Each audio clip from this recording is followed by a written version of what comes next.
धरना है धरने पर जाना, एक छोटे पर लाइव हो गया धरने पर।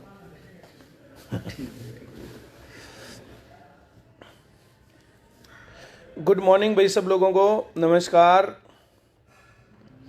अभी 10-15 दिन पहले नागर प्रकरण हुआ।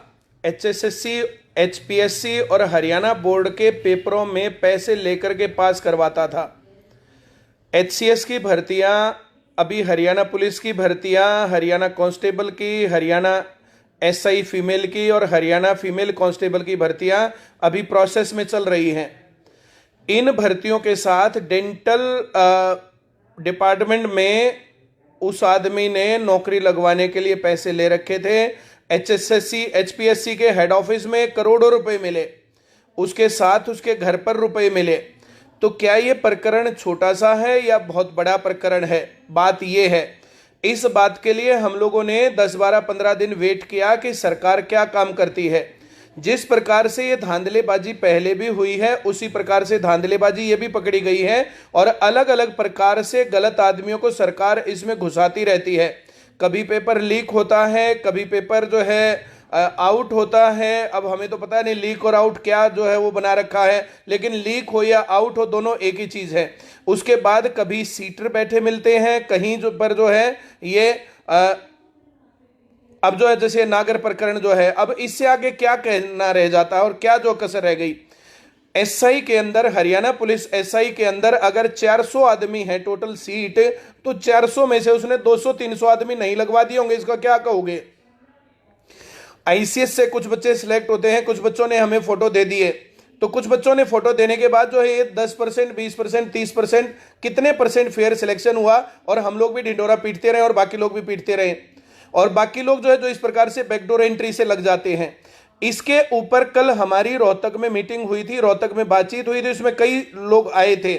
उसमें श्वेता ढुल मैडम भी आई थी, उसके अंदर कृष्ण मोहन भी आया था, जीके भाई दीवान सर, जीके भाई बीके और जीके भाई प्रदीप सर, इसमें कुछ लोग आए थे। अब मैं सभी लोगों के नाम नहीं जानता हूं, माफ करना भाई जिन लोगों को मैं नाम नहीं जानता हूं, लेकिन बहुत सारे लोग वहां पर आए थे और वहां पर डिस्कशन हुआ था।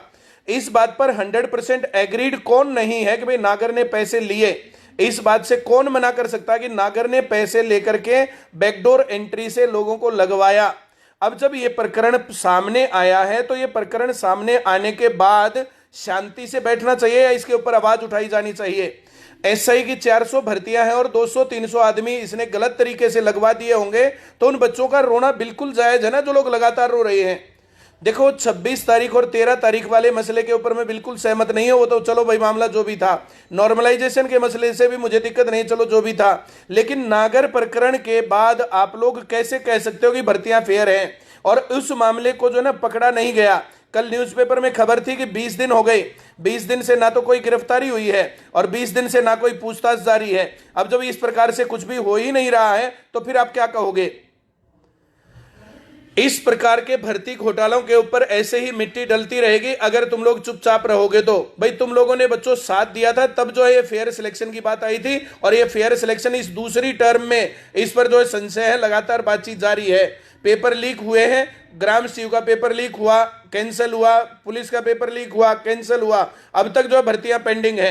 लेकिन इसके बाद जो ये पेपर हो रहे हैं, तो एलनाबाद उपचुनाव के टाइम पर बहुत ज्यादा जबरदस्ती दिखा रहे थे कि बहुत जल्दी जो हमें करना है, और उसके अंदर इस प्रकार के नागर प्रकरण और जो ये चीजें होती रही हैं। बीच में इस पर मेरा कहना यह भी है, कल जो हमारा डिस्कशन हुआ था उसके अंदर, कि एक पेपर में मैथमेटिक्स कहीं से दे देते हैं, बच्चों का ध्यान और टीचर्स का ध्यान उस सब्जेक्ट पर रहता है और ये बैकडोर एंट्री करवाते रहते हैं। किसी में एनिमल हस्बेंड्री दे दी, किसी के अंदर हरियाणा जी के नहीं दिया, किसी के अंदर कुछ दे दिया, तो जो ये ध्यान वहां पर भटकाने वाली कहानी है, सबका ध्यान वहां पर रहता है और पेपर यहां पर इस तरीके से हुआ है।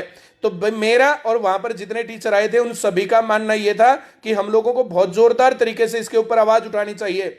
जो लोग इस बात का विरोध कर रहे हैं तो वे नागर के साथी हैं। जो लोग इस टाइम पर इस फेयर सिलेक्शन की मुहिम के खिलाफ बात कर रहे हैं तो वे भ्रष्ट और करप्ट आदमी हैं। इसमें पीछे जो है, जब ये हरियाणा पुलिस का पेपर लीक हुआ था, तो कैथल का कोई कोचिंग सेंटर ही तो पकड़ा गया था कि उसका खर्चा नहीं निकल रहा था, उसने गलत रास्ता अपना लिया। तो इस प्रकार से जो एक गलत बातें बोली जा रही हैं, तो एक गलत बातें बोलने वाले लोग कैंडिडेट और कोचिंग सेंटर वाले और टीचर, तो ये जितने भी लोग हैं वो गलत काम के जो है इच्छुक हैं। इन लोगों ने कभी भी, जो ये जो पक्ष में है, तो इन लोगों ने कभी भी जो एसएससी का पेपर जो है हैक किया जाता है कंप्यूटर के ऊपर, जो है वो जितने भी ऑनलाइन एग्जाम है सभी हैक किए जाते हैं और ये गड़बड़ होती है। तो यहां पर मेरा कहना यह है कि वे लोग क्या कर रहे हैं इस टाइम पर, जो लोग इस मुहिम के खिलाफ है ना, वे देशद्रोही आदमी, वे करप्ट आदमी हैं और जो ये काम हो रहा है ये बिल्कुल गलत हो रहा है।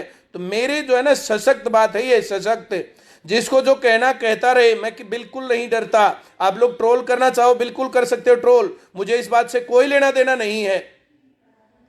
ये जो टर्मिनेट हो गया वो आदमी, इससे पहले जो प्राइवेट एजेंसी थी, प्राइवेट एजेंसी को ब्लैकलिस्ट कर दिया, प्राइवेट एजेंसी को ब्लैकलिस्ट कर दिया। प्राइवेट एजेंसी ने जो पेपर लेकर के लोगों को लगाया, वे कहां जाएंगे भाई? वो ब्लैकलिस्ट तब हुई ना जब उसने गलत काम किया, और गलत काम सरकार ने माना तभी तो ब्लैकलिस्ट किया। और ब्लैकलिस्ट करने के बाद जो उस कंपनी ने पेपर लिए और पेपर के अंदर गड़बड़ हुई, उनका क्या हुआ? कुछ भी नहीं। अब जो है इस नागर ने पैसे दे करके लोगों को नौकरी लगवाया, तो नागर के जो नौकरी लगवाने के बाद अब क्या हुआ? जो लोग गलत तरीके से लग रहे, क्या वे सिलेक्ट हो जाएं? तो भाई हर एक इंसाफ पसंद आदमी को इसके ऊपर बोलना पड़ेगा, और मैं बिल्कुल खड़ा हूं इस बात के ऊपर। और 10 तारीख को पूरे हरियाणा में बहुत जोरदार प्रदर्शन होगा। जिस आदमी से रोका जा सकता हो रोक लेना भाई। ये हम गलत के खिलाफ पहले भी लड़े हैं और आगे भी लड़ेंगे। एसआई के मसले के ऊपर जो बात हो रही थी ना, और जो ये बात बोलते थे, ये बात और वो बात, भाई साहब ये समय बताएगा कि कौन आदमी पानी मार है और कौन आदमी छात्रों के साथ लड़ेगा, कौन आदमी इंसाफ की बातें करता है और कौन आदमी इंसाफ की बातें नहीं करता है। ये 2 दिन और 4 दिन की कहानी नहीं है। किसी भी आदमी के बारे में गलत बातें बोलना और फैलाना 1 मिनट का काम है। अगर आप किसी की बराबरी नहीं कर सकते तो उसकी बदनामी शुरू कर दो। भाई साहब सभी बच्चे इस बात पर एग्री हैं, सभी टीचर्स इस बात पर एग्री हैं, और पूरे हरियाणा के अंदर जो इंसाफ पसंद आदमी है और जो इन कामों से बचना चाहते हैं, तो उन्हें इस काम में आगे आना होगा। और जो लोग नहीं आएंगे तो उनके बारे में बोला जाएगा, भाई साहब वे आदमी चाहते ही नहीं कि फेयर सिलेक्शन हो, वे आदमी खर्ची पर्ची के इच्छुक हैं, वे नागर के रिश्तेदार हैं, और वे कहीं ना कहीं जोड़ जुगाड़ करके कभी दूसरे को सीटिंग करवाते हैं, कभी दूसरे आदमी को बैठाते हैं, कभी कुछ करते हैं। ये बेहद गलत है और मैं हर एक काम के, गलत काम के खिलाफ खड़ा मिलूंगा, इस बात को सभी लोग जानते हैं। तो भाई साहब 10 तारीख को प्रदर्शन हो रहा बहुत जोरदार तरीके से।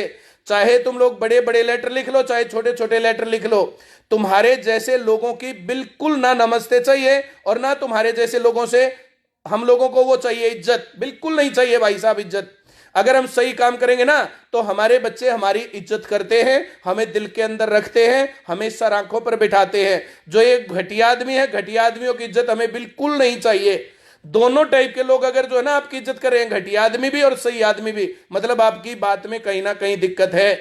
भाई साहब कभी गलत को गलत कहा नहीं तो आपके दुश्मन कहां से होंगे? आप गलत को गलत कहोगे ना तो जो गलत आदमी होते हैं वे आपके दुश्मन बनेंगे, और मैं ये दुश्मनी लेने को तैयार हूं भाई साहब। मैं नहीं डरता किसी से, चाहे जिसको जो लिखना लिखे और जो कहना कहे, जितना ट्रोल करना है सोशल मीडिया पर करे। मैं गलत ब्रांच वाले होते हैं ना तो गालियों की भाषा में बात करता हूं, और जितने लोग मुझे फंसेंगे ना ब्लॉक कर दूंगा, या जो है मैं गालियां देने वाला हूं ऐसे लोगों को। ये बेशरम कुत्ते, ये समाज के दुश्मन हैं, इनके खिलाफ मैं खड़ा होकर के आवाज उठाऊंगा और ऊपर तक बात लेकर के जाऊंगा। बहुत बहुत धन्यवाद।